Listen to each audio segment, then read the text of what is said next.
महाभारत संपर्कित पर्यालोचना और सारस्वत प्रतिभा संबोधना कार्यक्रम भुवनेश्वर स्थित गीत गोविंद भवन परिसर में प्राची प्रज्ञा परिषद और पल्ली भारत सारस्वत परिषद आनुकूल्य पुरी जगन्नाथ संस्कृति विश्वविद्यालय प्राक्तन प्रोफेसर डॉक्टर ब्रजकिशोर स्वाई अध्यक्षतार आयोजित एक वितर्क सभा उत्सव रे सारला महाभारत संपर्कित आलोचना और पर्यालोचना करा सह कविता पाठ उत्सव और संबोधना पर्व कार्यक्रम अनुष्ठित हो जाइछि।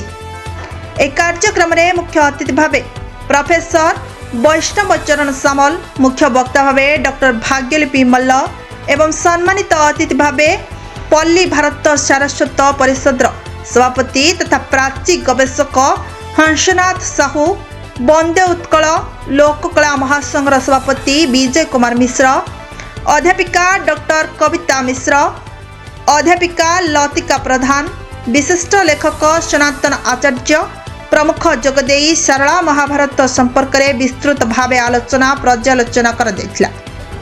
एही कार्यक्रम में अनुष्ठित कविता पाठ उत्सव रे बहु विशिष्ट कवि लेखक साहित्यक जोगदेई निजर स्वरचित कविता पाठ करथिले। एथिपाई अनुष्ठान पक्षरु अतिथिंक द्वारा समानकु उत्तरीय एवं मानपत्र दे संबोधित करा जायथिला। एही कार्यक्रम रे क्षणप्रभा महांती एवं देवेंद्र नाथ सेनापति मंच परिचालन रे सहयोग करथिले। शेषरे प्राची प्रज्ञा परिषद अध्यक्ष अश्विनी कुमार महापात्र समस्त को धन्यवाद अर्पण करथिले। एक कार्यक्रम रे बहु संख्यारे सारला महाभारत गवेषक पंडित विद्वान व्यक्ति कवि लेखक साहित्यिक माने उपस्थित रही सारला महाभारत उपरे निजर विभिन्न मत व्यक्त करथिले। भुवनेश्वर विनोद कुमार भईंक रिपोर्ट प्रतीक्षा न्यूज।